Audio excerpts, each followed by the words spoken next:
here's a popular take. Goosebumps is the king of children's horror. This is news to nobody. It is only neck and neck with Scary Stories to Tell in the Dark by Alan Schwartz and Are You Afraid of the Dark, most notably the TV series from the 90s. But that's not to say Goosebumps is just the best kids' horror series. Sure, it has probably, out of those three I mentioned, the highest highs. Easily these three, I'd say. Not my personal favorites of the series, but according to the general fan base and even casuals, people who maybe just grew up with it and don't get into the series much, these are probably the most liked Goosebumps stories of the franchise. You have One Night HorrorLand. Spawned a whole series in itself, and is probably the most liked if you asked, I'd say, out of 20 people, right next to The Haunted Mask. And I'm saying if they're being genuine, like they know their opinion on the book. I don't want to hear anything about Night of the Living Dummy. The Haunted Mask is probably the only, if not one of the very, very few Goosebumps stories that have a everlasting moral or meaningful story. And that's why it's lasted so long, let alone the TV show adaptation is super popular. And of course, Welcome to Deadhouse. Maybe not the most popular of the three, but easily the one I've heard the most positivity towards alongside Haunted Mask of any Goosebumps book in the series too. I've barely heard anything negative about this one, and even if someone doesn't like it as much as like a perfect score, it's usually a decent score. All across the board, these are three of the most liked Goosebumps books I've ever heard of. But are they the highest highs of the kids horror genre? Are these the best books ever created within kids horror fiction, middle grade horror, anything you want to call it? No. So that's why I, Goosebumps for Dummies, am talking about kids horror books better than the best of Goosebumps. Whether it be, I guess just books, but maybe even TV episodes and the movies. Not a high bar for the movies though. And when I say anything better than the best of Goosebumps, I mean better than literally anything from the Goosebumps book series. My personal favorite book from Goosebumps is The Haunted School. I think all of these picks, or at least most of them today, are better than that alone. Yeah, some of the best kids horror books I've ever read. And this is mostly going to be a recommendation video to get you started on kids horror if you're very curious to start diving into the subgenre. Children's horror fiction is massive. There are so many books out there, whether it be Bone Chiller, Shivers, Spine Tingler, Strange Matter, Nightmare Room, Ghosts of Fear Street, Fright Time, and so on and so forth. Even Are You Afraid of the Dark has a book series, so yeah, neck and neck with Goosebumps, and this book series is pretty niche, surprisingly. To be fair, it's super rare. There are so many things out there, so I'd like to point you guys to what I feel like is not only the best series, but best books I've ever read. So let's get into it. And this is not exclusive to the 90s. This is literally anything ever published. So we're kicking off of a modern, if you will. It was in 2019, but Carnival. Yeah, this is hopefully something you recognize. This is part of the Monster Street series by R.H. Reynolds, J.H. Reynolds. Apologies. And you can basically say this is just HorrorLand, but so much better. Not that HorrorLand was a bad book, but I don't think it had any lasting impression on me. It's very fun, has some very memorable moments, and a lot of interesting twists to it. But Monster Street's Carnival is something that, yes, has all of that. Super fun stuff, super fun twists. But also, like The Haunted Mask, a meaningful story. It mostly talks on mortality. Yeah, crazy theme.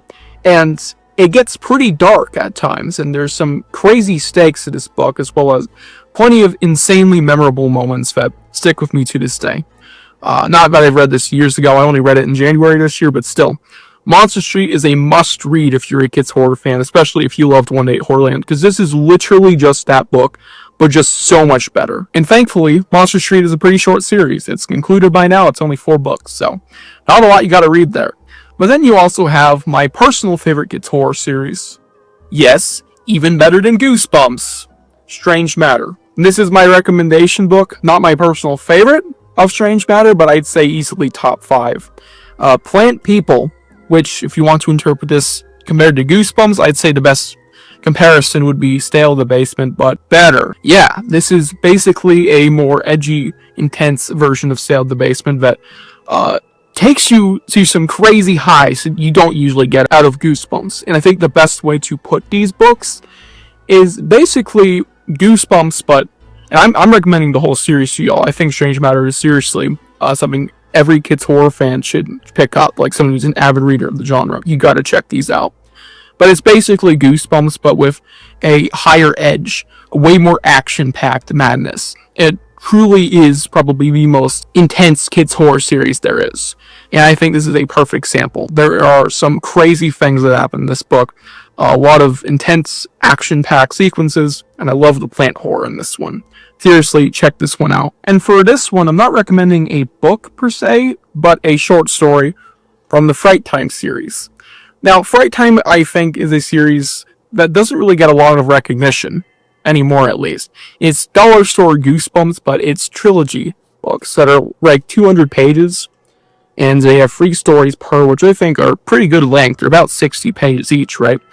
You get a lot of stuff that you want with these. I think the best Fright Time story that you can read, you don't even have to read the whole book if you don't want to. I don't think this is the best one, in my opinion, is It's Really Me from this book, which is the second story. It's written by a woman named Shannon Dolly, and it is basically, just to put it very simply, about a kid who turns into a tree. It's a Halloween story too, so selling point, and it has some of the most grueling body horror I've ever seen from a kid's horror story. It is very, very vicious. And I think even Goosebumps, when it gets into body horror, is not as amazing as this. Like, I think the biggest example of body horror I can think of for Goosebumps off rip is Wizard of Oz. And even then, not as awesome as this one. I think it's easily one of the best kids horror things I've ever read. And in general, I think Fright Time is just a fun series, whether you don't end up liking the story or not.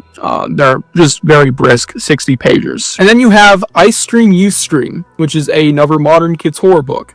This is published by Weird House Press, and if you remember, I did make a short about this one.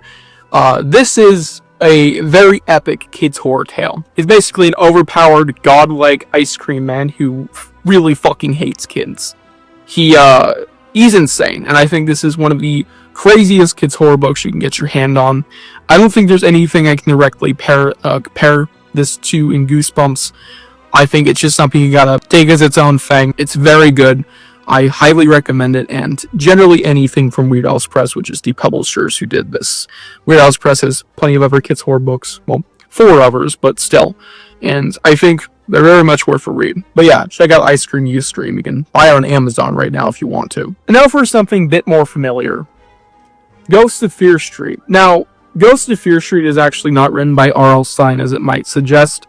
It's actually ghostwritten, and the person who wrote this one is Katie Hall. And I quickly want to throw out there that Katie Hall wrote How to Be a Vampire from Ghost of Fear Street as well as The Screaming Jesters, but this is the more notable one of the two because I think this is actually one of the other best books in the series. This was almost the one I picked just because it's such an easy book to get into and love. It's a DCOM style read. But yeah, Katie Hall wrote the other best book I almost picked for this video, so funny enough. Don't have as much ball knowledge on the authors of Ghost of Fear Street. I know more about the Spine Tinglers, which we'll get to in a minute, actually, if you know what I mean. But yeah, this is easily one of the best Ghost of Fear Street books, and I'd say right neck and neck with the quality of Haunted School. This one's insane. This is truly a masterclass. It is titled Parents from the 13th Dimension. It is a very Coraline-esque story.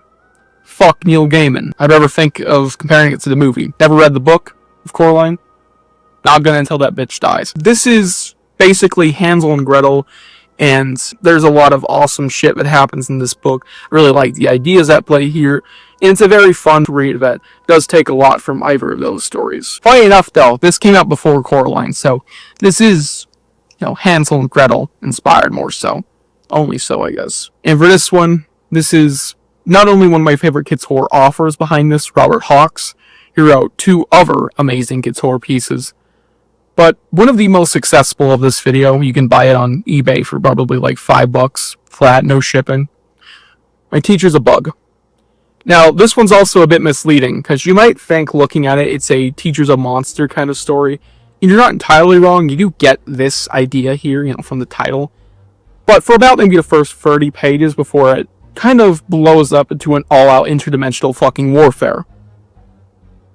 And that's all you need to know. This is one of the best kids horror books I think have ever been published. And this was Robert Hawks', as far as I know, first kids horror book. He also wrote Snow Day, which I made a whole essay on. That is my personal favorite kids horror book, but I'd rather not recommend to you straight up. I'd rather you read this first, just kind of get a feel for him. But he has some crazy range, might I say. He feels very different, but still is able to write entirely beautiful pieces of kids' horror. His other work, that I forgot to mention, is Give Me Back My Brain, which is a talk on consciousness and what it means to be alive. For a kid's horror book, that's pretty deep, but I would say get those two, but this is the most accessible and still just as good as either of those. Amazing book. Highly recommend. And yeah, those are my recommendations for starting out kids' horror. I would not say read most Fright Times. In fact, if you're going to read a Fright Time, either read the story I mentioned in this one, the other two aren't very good, or read specifically Fright Time Book 5. I think that's the best average story collection you are going to get from Fright Time that I've read so far. But I think Fright Time's super fun. And all of these, just get into their series, or be Weird Houses, Shivers, not confused with M.D. Spencer. We also have Fear Street, which has plenty of books very similar to Goosebumps that just happen to take place in Fear Street, shady side. And you have Spine Tinglers, which is written by various authors. You're going to get plenty of variety, but I think they're some of the best kids' horror books, and some of the worst, sadly, that you will get from this series. As well as Monster Street, which I've only read this one and Camp Nowhere. I didn't love Camp Nowhere, but I have heard some of the other ones are pretty damn good too. And Strange Matter, my personal favorite kids' horror series of all time. Sorry, Goosebumps, but if Strange Matter was as popular, I'd be collecting it instead. That's saying something. Hope you guys enjoyed this video, and I'll see you guys in the next one. Bye.